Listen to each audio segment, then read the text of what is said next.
हर हर महादेव दोस्तों, कैसे हैं आप लोग। संबल गांव, जहां पर कल्कि भगवान का जन्म होगा, आखिर ये संबल गांव है कहां पर।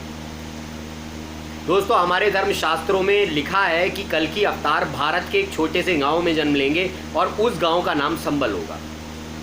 लेकिन अब इस पर बहुत विवाद चलता है। लोगों ने अनेकों संबल निकाल के रख दिए कि भैया ये हमारा संबल है, यहाँ पर कल्कि अवतार आएंगे। कोई कहता है उड़ीसा में कल्कि अवतार आएंगे, वहाँ संबल है। कोई हिमालय में, हिमाचल में बताता है, और कोई उत्तर प्रदेश में बताता है कि वहाँ पर संबल है। लेकिन आखिर वो असली संबल कहाँ पर है जहाँ पर कल्कि अवतार का जन्म होगा। आज हम धर्मशास्त्रों से जानेंगे आखिर वो संबल गांव है कहाँ पर। आज आपको धर्मशास्त्रों से संबल तक पहुँचा कर रहूँगा। सारी ही बात प्रमाणित होगी धर्मशास्त्रों से। दोस्तों, सबसे पहले हमें ये बात जाननी होगी कि ये बात कहाँ लिखी है कि कल्कि अवतार का जन्म संबल में होगा। तो आज इस वीडियो में आपके सामने संबल को खोल के रख दूंगा कि आखिर वो संबल जगह है कहाँ पर। फिर आप कभी कंफ्यूज नहीं होगे कि वो वहाँ पर है, वहाँ पर। स्टार्ट करते हैं आज का वीडियो। दोस्तों, सबसे पहले मैं आपको बताना चाहूँगा, सुख सागर श्रीमद् भागवत बम्बई पेस्ट टीका शालिग्राम, इसमें दिया है श्रीमद् भागवत सुख सागर टीका शालिग्राम बम्बई प्रेस द्वारा अनुवादित है। पेज नंबर 1355 है। इस पर दिया है, गंगा के तट में अहे संबल नामक ग्राम, तहाँ विष्णु यश विपरीत हुई है अतिमत धाम। कह रहे गंगा के तट पर एक संबल नाम का गांव होगा, वहाँ पर कल्कि भगवान का जन्म होगा और वो बहुत ही बुद्धिमान होंगे। ये बात यहाँ पर लिखी है। कहाँ पर बताया? गंगा के तट पर ये संबल गांव होगा। ठीक है, ये बात हो गई क्लियर। अब इस बात को देखकर लोग गंगा के किनारे ढूंढने निकल जाते हैं कि गंगा के किनारे पर कौन सा संबल है। लेकिन अधूरा ज्ञान विष के समान। आगे इसी ग्रंथ में कुछ और बात बताई है, पहले उसको हमें पढ़ना होगा। इसी ग्रंथ में पेज नंबर 1185 पर दिया है, ये पिछले पेज से थोड़ा सा छोटा है, मैं वो पढ़ के ले रहा हूँ। जो क्षेत्र गंगा के तट पर है वह सिद्ध क्षेत्र है। कह रहे हैं जो क्षेत्र इस गंगा के तट पर है वह सिद्ध क्षेत्र है, यानी संबल की ही बात हो रही है। यह सत्य बात ब्राह्मण, साधु, पितृ, पुत्र, मित्र, शिष्य और नौकरों के कान में भी कह देनी चाहिए। यह गंगा तट धन्य, पवित्र, स्वर्गदायक, उत्तम, पुण्यदायक, रम्य, पवित्र करने वाला, धर्म बढ़ाने वाला, महर्षियों के पाप हरने वाला, नाश करने वाला गुप्त स्थान है। यानी ये कह रहे हैं ये जो संबल क्षेत्र है, इस सारी डेफिनेशन इसकी बताई है कि यहाँ पर मोक्ष मिलता है, नाश हो जाते हैं हमारे जितने भी पाप हैं। लेकिन ये एक गुप्त स्थान है, यहाँ पर कह रहे हैं इसी बुक में आगे। यानी अब लोग ढूंढने निकल जाते हैं उस संबल को, लेकिन यहाँ पर ये कह रहे हैं कि गंगा के तट पे वो संबल नाम का गांव होगा, लेकिन गंगा के तट पर जो ये क्षेत्र है ये गुप्त है। यानी धर्मशास्त्र कह रहे हैं कि ये संबल जगह जो है भाइयों, ये गुप्त है, इसे कोई ढूंढ नहीं सकता। अब दोस्तों, मैं आपको एक बात और बता दूं कि कल्कि अवतार जब खुद आएंगे तो वो ही लोगों को बताएंगे कि मैं कल्कि हूँ और ये मेरी जगह है संबल। क्योंकि ये गुप्त है, कोई और तो भगवान के अलावा जानता ही नहीं। तो भगवान ही आकर बताते हैं लोगों को कि तुम जो जिन्हें संबल मान रहे हो ये संबल नहीं है, असली संबल जो है वो ये है। तो आज हम इसी संबल पर बात करने वाले हैं। अब दोस्तों, सबसे पहले बात आती है कि संबल जगह कहाँ होती है। ये पृथ्वी पर ही एक जगह होती है। और दोस्तों, आपको जानकर हैरानी होगी कि ये जो क्षेत्र होता है, ये जो गांव होता है, इसका महाप्रलय में भी नाश नहीं होता। महाप्रलय में पूरी पृथ्वी पे प्रलय होता है, लेकिन ये जो गांव होता है संबल, इस पर प्रलय का कोई प्रभाव नहीं होता। ये भगवान का अविनाशी खंड होता है। इसके लिए दो लाइन भी बोली जाती हैं, अखंड मंडलाकारम व्याप्तम येन चराचरम तत्पदम दर्शनतम येन तस्मै श्री गुरुवे नमः। अखंड मंडलाकारम यानी अखंड माने जिसका कभी नाश नहीं होता, मंडल माने गोल, आकार माने आकार का, गोलाकार क्षेत्र जिसका कभी नाश नहीं होता। व्याप्तम येन चराचरम, इसे कहीं पहाड़ों में मत ढूंढना, यहाँ पर चराचर जीव निवास करते होंगे। तत्पदम दर्शनतम येन, इस पद को जो तुम्हें दर्शाए, तस्मै श्री गुरुवे नमः, ऐसे गुरु के चरणों में नमन करना चाहिए। यानी ये जो संबल गांव होगा, पहली बात तो ये गुप्त होगा, और दूसरी बात ये गोल होगा, यानी मंडलाकार होगा। इसीलिए हमारे सारे ज़्यादातर तीर्थों में भी मंडल का प्रयोग होता है। जैसे कहते हैं मथुरा मंडल, मथुरा मंडल बोला जाता है। और अभी आप गूगल करिए what is the meaning of mandala in Sanskrit, तो आ जाएगा सर्कल। यानी ये जो भगवान का अविनाशी खंड होता है ये गोल होता है और ये गुप्त होता है, छुपा हुआ होता है, जिसे हम संबल कहते हैं। अभी हमने इतनी बात जानी है, सुनते रहिए, टॉपिक समझाऊंगा पूरा, लेकिन इसके लिए आपको सुनना पड़ेगा। तो अभी आ गई बात कि ये संबल जो है ये गुप्त है।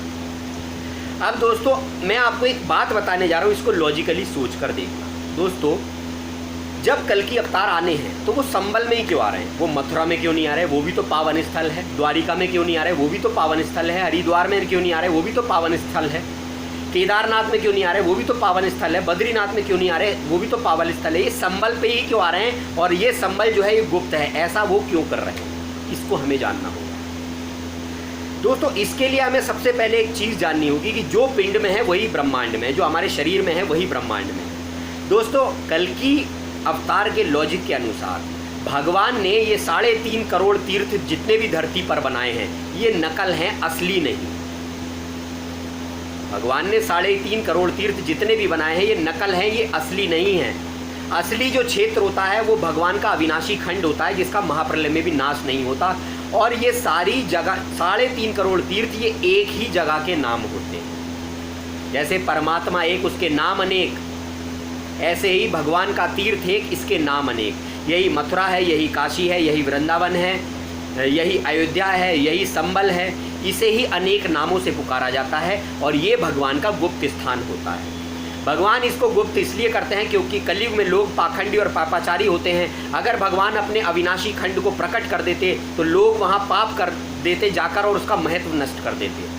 तो इसलिए भगवान अपने असली क्षेत्र को छुपा कर रखते हैं और 3.5 करोड़ तीर्थ पूरी दुनिया में बना कर रख देते हैं कि लोग वहाँ पर जाकर पूजा करते रहते हैं। अब मैंने आपको बताया कि ये मथुरा, ये वृंदावन, ये अयोध्या, सही है, और जितने भी हमारे तीर्थ हैं ये सब नकल हैं, असली नहीं। मथुरा सबसे पावन स्थल है, केदारनाथ, बद्रीनाथ सब पावन स्थल है, लेकिन इनका नाश नहीं होता। आज तो प्रलय पड़ रही है तो इन सब तीर्थों में नुकसान हो रहे हैं, नाश हो रहे हैं इनके। तो मथुरा, वृंदावन, अयोध्या ये वाकई में परमात्मा के स्थल हैं और जो परमात्मा का स्थल है उसका कभी नाश नहीं हो सकता। तो इसीलिए ये जितने भी तीर्थ हैं ये एक ही जगह के नाम हैं। जैसे भगवान एक, उसके नाम अनेक, ऐसे ही भगवान का तीर्थ एक, उसके नाम अनेक। और इस तीर्थ का महाप्रलय में भी नाश नहीं होता है। अब तुम कहोगे अच्छा भैया कि ये हमारी मथुरा जो है, वृंदावन जो है, ये असली नहीं है। जी हाँ, मैं ये कह रहा हूँ कि ये असली नहीं है। अब मैं आपको इस बात को सिद्ध करता हूँ। मैंने आपको बोला ये 3.5 करोड़ तीर्थ एक ही जगह के नाम हैं। ये 3.5 करोड़ तीर्थ एक ही जगह के नाम है, वही मथुरा है, वही वृंदावन है, वही काशी। अब देखिए मैं आपको समझाता हूँ। अब हम आ जाते हैं संक्षिप्त पद्म पुराण पेज नंबर 550। अभी हमने बात करी पीछे कि संबल जो है वो गुप्त है, धर्मशास्त्र में लिखा है। अब आप सभी वृंदावन जाते होंगे भगवान की पूजा करने, सही है। अब मैं आपको संक्षिप्त पद्म पुराण से पेज नंबर 550 पे दिखाना चाहता हूँ। महादेव जी ने कहा, देवी मैं यह बात बचा चुका हूँ कि वृंदावन ही भगवान का सबसे प्रियतम धाम है। वह गुप्त से भी गुप्त और उत्तम से भी उत्तम और दुर्लभ से भी दुर्लभ है। यह तीनों लोकों में अत्यंत गुप्त स्थान है। भगवान कह रहे हैं ये जो वृंदावन धाम है ये मेरा पुण्य धाम है, ये बड़ा ही बहुत ही पुण्य देने वाला है, लेकिन ये एक गुप्त स्थान है। तो अभी जो हम वृंदावन सोच रहे हैं कि वो वृंदावन है, वो वृंदावन नहीं। वृंदावन महान है लेकिन वो वृंदावन नहीं है, ये असली वृंदावन गुप्त है। वहाँ संबल को भी गुप्त बोला और यहाँ वृंदावन को भी गुप्त बोल दिया। आगे देख लेते हैं। ये तो हो गई वृंदावन की बात। अब तुम कहोगे अच्छा भैया हमारी मथुरा जो है उसके बारे में बता। संक्षिप्त स्कंद पुराण पेज नंबर 461 इस पर लिखा है, वहाँ गोपियों से घिरा हुआ मैं सदैव निवास करता हूँ। कह रहे हैं जो मथुरापुरी को पाकर भी अन्यत्र जाने की अभिलाषा करते हैं वे अज्ञान से ही संपन्न हैं। जो पाप की राशि क्रांत है, दरिद्रता से पराजित हैं, जिनकी कहीं भी गति नहीं है, उन सब के लिए मेरी मथुरापुरी आश्रय है। यह सार से भी अतिशय सारभूत स्थान है, गोपनीय से भी अधिक अति गोपनीय परम रहस्य है। कह रहे मेरी मथुरापुरी जो है ये बिल्कुल गोपनीय है, छुपी हुई है, परम रहस्य है।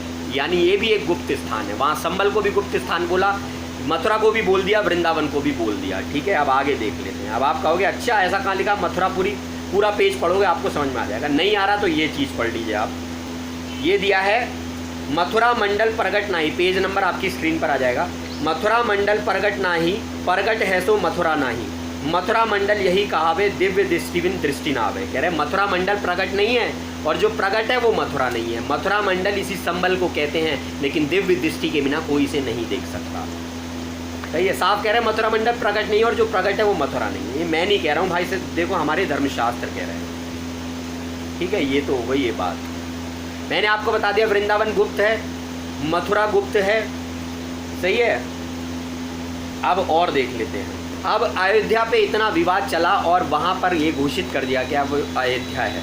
सही है, तो इस बारे में मैं कुछ बोलूँगा नहीं, बस आपको एक चीज़ दिखाना चाहूँगा। संक्षिप्त स्कंद पुराण पेज नंबर 526, यहाँ पर लिखा है, यह अयोध्या नामक उत्तम तीर्थ अत्यंत गुप्त है। यानी ये अयोध्या जो तीर्थ है ये अत्यंत गुप्त है। भगवान कह रहे हैं ये गुप्त है, तो ये लोगों ने कैसे ढूंढ लिया? यहाँ अयोध्या को भी गुप्त बता दिया, संबल को भी गुप्त बताया, मथुरा को भी गुप्त बता दिया, अयोध्या को भी गुप्त बता दिया। यानी जितने भी तीर्थ हैं सबको गुप्त लिखा हुआ है। वीडियो छोटा करने के लिए मुझे इतने ही प्रमाण देने पड़ रहे हैं। काशी जो हम मानते हैं काशी, अब काशी को देख लेते हैं। संक्षिप्त स्कंद पुराण पेज नंबर 765 इस पर दिया है, काशी क्षेत्र इस लोक में अत्यंत गोपनीय बताया गया है। वहाँ सब प्रकार की सिद्धि सानिकट हैं, क्योंकि उसमें साक्षात परमेश्वर सदा शिव निवास करते हैं। समझ रहे हैं? काशी क्षेत्र आकाश में स्थित है, वह इस भूलोक से संलग्न नहीं है, किंतु इस बात को केवल योगी जन देख सकते हैं, अयोगी नहीं। समझ रहे हैं? काशी क्षेत्र को भी गोपनीय बता दिया। अब ये सारे ही क्षेत्र गोपनीय बता दिए, ये क्या चक्कर है भैया?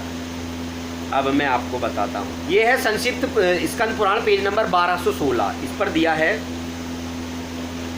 पार्वती माँ भगवान शंकर से कुछ पूछ रही है, तो भगवान शंकर बता रहे हैं, तुम मेरे बाहर विचरने वाले प्राण हो, तुम ही मेरी संपूर्ण जगत की उपस्थिति हो। तुम्हारे प्रश्न के अनुसार मैं सब बातों का यथार्थपूर्वक वर्णन करूंगा। यह रहस्य का भी रहस्य है, इसको प्रयत्न पूर्वक गुप्त रखना चाहिए, लेकिन अंत में कल की अवतार ही इसको बिल्कुल ऐसे करके खोल देता है। नास्तिकों तथा पापाचारियों को इसका उपदेश नहीं देना चाहिए। जिसके भीतर भक्ति हो ऐसे उत्तम शिष्य और श्रद्धालु पुत्र को इसका रहस्य उपदेश करना चाहिए। चराचर प्राणियों सहित संपूर्ण ब्रह्मांड में 3.5 करोड़ तीर्थ हैं, देवी पार्वती माँ को समझा रहे हैं। यह बात पहले बताई गई है, उन सब में छिपा हुआ श्रेष्ठ तीर्थ प्रभास है। यानी इन सब तीर्थों में एक तीर्थ छुपा हुआ है और उसे प्रभास तीर्थ कहते हैं। इसी संबल को प्रभास बोल दिया गया। इसे देखकर कलयुग के पाप से मोहित संसार रहित मनुष्य बड़े उद्वेग प्राप्त होते हैं, जहाँ जहाँ कुपित हो उठते हैं। अपने आप में बड़प्पन अभिमान रखने वाले मिथ्या ज्ञान रहित मोहित जो अदम मानव भेद कपट कर तीर्थ यात्रा करते हैं, वे तीर्थ में मृत्यु को प्राप्त होने सिद्धि नहीं होती। आज तीर्थों में सबसे ज़्यादा पाखंड हो रहा है, इसलिए भगवान कह रहे हैं, इसलिए मैंने अनेक तीर्थों और शिवलिंगों को गुप्त कर रखा है। यानी इसीलिए मैंने अपने इन तीर्थों को छुपा दिया है। समझ रहे हैं? इस तीर्थ को इसीलिए भगवान ने छुपा दिया क्योंकि वहाँ यहाँ भी लोग जाकर पापाचार कर देते, तो इसलिए भगवान अपने असली तीर्थ को छुपा कर रखते हैं। पूरा पेज आप खुद पढ़ लीजिएगा, मैं पूरा वीडियो के चक्कर में नहीं पढ़ पा रहा हूँ। अब कह रहे हैं, मैं हाईलाइटेड पार्ट ले रहा हूँ, उस तीर्थ में मैं निरंतर स्थित रहता हूँ, वहाँ मेरा दिव्य लिंग प्रकट हुआ है, जो दिव्य तेज से युक्त और अग्निमंडल से वो है। इस उत्तम क्षेत्र को कोई नहीं जानता। प्रभास क्षेत्र जो मेरा स्वरूप है, यह क्षेत्र कहा गया है। मैं वहाँ सोमनाथ नाथ से प्रसिद्ध हूँ। जो मनुष्य इस क्षेत्र मेरे अंश से प्रकट हुए हैं, उन्हीं को मेरे इस लिंग का तत्व ज्ञान है। कलयुग में जो केवल, अब लोग कहेंगे अरे क्या बकवास कर रहा है, फालतू की बातें कर रहा है। अब इसके लिए भी आगे दिया है, कलयुग में जो मनुष्य तर्कवादी महापापी और पाखंडी होंगे, वे कहेंगे यह सब मिथ्या है, मूर्खों की कल्पना है। कहाँ तीर्थ है, कहाँ प्रभास है, कहाँ देवता रहते हैं, यह सब झूठ है, मूर्खों का मिथ्या प्रलाप है। इस प्रकार वे नास्तिक, नरकगामी और पाप दूषित चित्त वाले मूर्ख मानव बातें करेंगे और तीर्थ आदि की हंसी उड़ाएंगे, अतः उन्हें कभी सिद्धि प्राप्त नहीं होगी। क्षेत्रों को गुप्त रखने का यही कारण है। युगों युगों में जितने तीर्थ गए हैं, उन सब में मुझे प्रभास तीर्थ ही सबसे ज़्यादा प्रिय है। कह रहे इसीलिए मैंने क्षेत्रों को गुप्त कर दिया। आप कह रहे हैं ये प्रभास क्षेत्र मुझे सबसे ज़्यादा प्रिय है, वहाँ कह रहे हैं वृंदावन प्रिय है, वहाँ कह रहे हैं मथुरा प्रिय है, वहाँ कह रहे हैं संबल प्रिय है। यानी ये एक ही जगह के नाम है। जैसे भगवान एक, उसके नाम अनेक, ऐसे ही भगवान का तीर्थ एक, इसके नाम अनेक। यानी भगवान का असली जो तीर्थ है वो छुपा हुआ है, वो कल की अवतार की जगह, वो महाप्रलय में भी नाश नहीं होती। जब महाप्रलय होती है तो कल की अवतार अपने लोगों को वहाँ पर बुला लेता है और नई सृष्टि की रचना के लिए वहाँ पर लोग बसते हैं। तो इस बात को आप इस तरह से भी समझ सकते हैं कि माँ के पेट में जब बच्चा होता है तो सबसे पहले उसका पॉइंट बनता है नाभि, बाद में हाथ पैर नाक कान ये सब बनते हैं। लेकिन जो बाद में बने हाथ पैर नाक कान वो सबके दिख रहे हैं, लेकिन नाभि किसी की दिख रही है नहीं। अभी आप स्नान करने जाओगे तो आपकी नाभि दिखेगी। अब वो पानी वाला स्नान तो अलग है, पानी वाला नहीं। जब आदमी ज्ञान रूपी स्नान करता है तब उसे इस क्षेत्र का पता चलता है, नाभि का पता चलता है कि ओहो ये सारे तीर्थों पे जो प्रलय हो रहा है ये इसीलिए हो रहा है, ये भगवान के असली स्थान नहीं है। असली स्थान भगवान का एक ही है और ये 3.5 करोड़ तीर्थ उसी जगह के नाम होते हैं। ये आपको मैंने एक चीज़ से समझा दिया। दूसरा दोस्तों, कल्कि अवतार को सबसे महान बताया, सबसे बड़ा भगवान बताया, और यही विश्व के गुरु होते हैं। स्वयं शंकर ही मान लो आप, यही विश्व के गुरु हैं। तो गुरु ब्रह्मा गुरु विष्णु गुरु देवो महेश्वरा गुरु साक्षात पर ब्रह्म तस्मै श्री गुरुवे नमः। इसीलिए गुरु पूर्णिमा पे व्यास पीठ की पूजा होती है। व्यास पीठ क्यों कहते हैं? व्यास गोले की, किसे कहते हैं? व्यास गोले के डायमीटर को कहते हैं। व्यास पीठ यानी ये गोल क्षेत्र होता है, और पीठ यानी ये छुपा हुआ होता है। क्यों? जैसे आपकी पीठ, आप अभी शरीर के सारे अंग आप देख सकते हैं, लेकिन आप पीठ देख सकते हैं अपनी? नहीं। ऐसे ही दुनिया को सारे तीर्थ तो दिखते हैं, लेकिन जहाँ भगवान का अवतार आता है, ये जो भगवान का विनाशी खंड होता है, ये किसी को नहीं दिखता। इसीलिए इसको व्यास पीठ भी बोला जाता है। अब कितने लोग तो अब पीठ देखने में लग जाएंगे अपनी। जो हेटर्स कमेंट करते हैं मुझे, मेरी बातों को काटते हैं, वो तो आज नहीं, वो 1 हफ्ते तक अपनी पीठ देखने की कोशिश करेंगे। लेकिन आपकी सब कुछ दिख सकता है, लेकिन पीठ नहीं दिख सकती। इसीलिए क्यों? क्योंकि ये क्षेत्र गुप्त होता है। जब भगवान का अवतार आता है तभी इसे प्रकाशित करता है। भगवान खुद आकर इसको जनाते हैं और कोई इसे नहीं जान सकता। अब इसका भी हम प्रमाण देख लेते हैं कि इसको भगवान खुद ही आकर जनाते हैं। देखिए, ये कह रहे हैं, वह स्थान इस पृथ्वी पर गुप्त है, वहाँ सब प्रकार के संगों से दूर रहने वाला मैं देह धारण करके निवास करता हूँ। सह शरीर उस जगह पर भगवान होते हैं। शर तथा अक्षर दोनों से ऊपर उठकर पुरुषोत्तम स्वरूप में विद्यमान हूँ। मेरा वह पुरुषोत्तम से सृष्टि और प्रलय से एकांत नहीं होता, यानी वहाँ प्रलय नहीं होता। ब्राह्मण चक्र आदि चिन्हों से युक्त मेरा जैसा स्वरूप यहाँ देखने को है, वैसा ही वहाँ जाकर भी देखोगे। यानी वहाँ पर भी जैसा भगवान का स्वरूप दिखता है, वैसे ही वहाँ पर भगवान का एक साक्षात स्वरूप आपको मिलेगा, देहधारी मनुष्य। समक्ष पुरुषोत्तम श्रेष्ठ क्षेत्र की श्रेष्ठ महिमा स्वतः प्रकाश में आ जाएगी। वह क्षेत्र श्रुतियों, स्मृतियों और इतिहासों और पुराणों में गुप्त है। मेरी माया से वह किसी को ज्ञात नहीं होता। मेरी ही कृपा से अब वह प्रकाश में आएगा। यानी मैंने ही उसको छुपा रखा है और मैं ही उसको आकर उजागर करूँगा, तो और कोई इसको नहीं उजागर कर सकता कल्कि अवतार के अलावा। यज्ञ और दान का जो पुण्य बताया गया है, वह सब यहाँ एक दिन के निवास से ही प्राप्त हो जाता है। यह निश्वासवर निवास करने से अश्वमेघ यज्ञ का फल मिलता है। यानी भगवान खुद कह रहे हैं कि मैं ही इस जगह को छुपा देता हूँ, और जब भगवान का अवतार आता है तो वो ही इस जगह को प्रकाशित करता है। ये बात मैंने आपको इस छोटे से वीडियो में कंप्रेस कर बताई है, लेकिन आपको पूरी तरह से में ये ज्ञान जानना है तो आप मेरे चैनल पर जाकर अखंड भारत का कभी नाश नहीं होता वो वीडियो देख लीजिए, आपको सब पता लग जाएगा। ये 3.5 करोड़ तीर्थ जो है ये नकल हैं, असल नहीं है। असली तीर्थ जो है वो भगवान का वो एक ही होता है, और ये गुप्त होता है, इसे कोई नहीं जान सकता, केवल भगवान ही लोगों को आकर जनाते हैं। क्योंकि यहाँ पर सतयुग की रचना के लिए कुछ लोग बचाए जाते हैं। महाप्रलय में सारी पृथ्वी नष्ट हो जाती है, लेकिन इस लोक का कभी नाश नहीं होता। तो अगर आपको वीडियो अच्छा लगा हो तो कमेंट में हर हर महादेव ज़रूर लिखिएगा, और कोई भी कमेंट उल्टा सीधा ना करें, कोई भी तर्क हो तो ज़रूर पूछें। बस यही कहना चाहूँगा। मैं तो धर्मशास्त्र की बात आपके सबके साथ शेयर कर रहा हूँ, आपकी मर्ज़ी, आप इसे मानो या ना मानो। तो हर हर महादेव।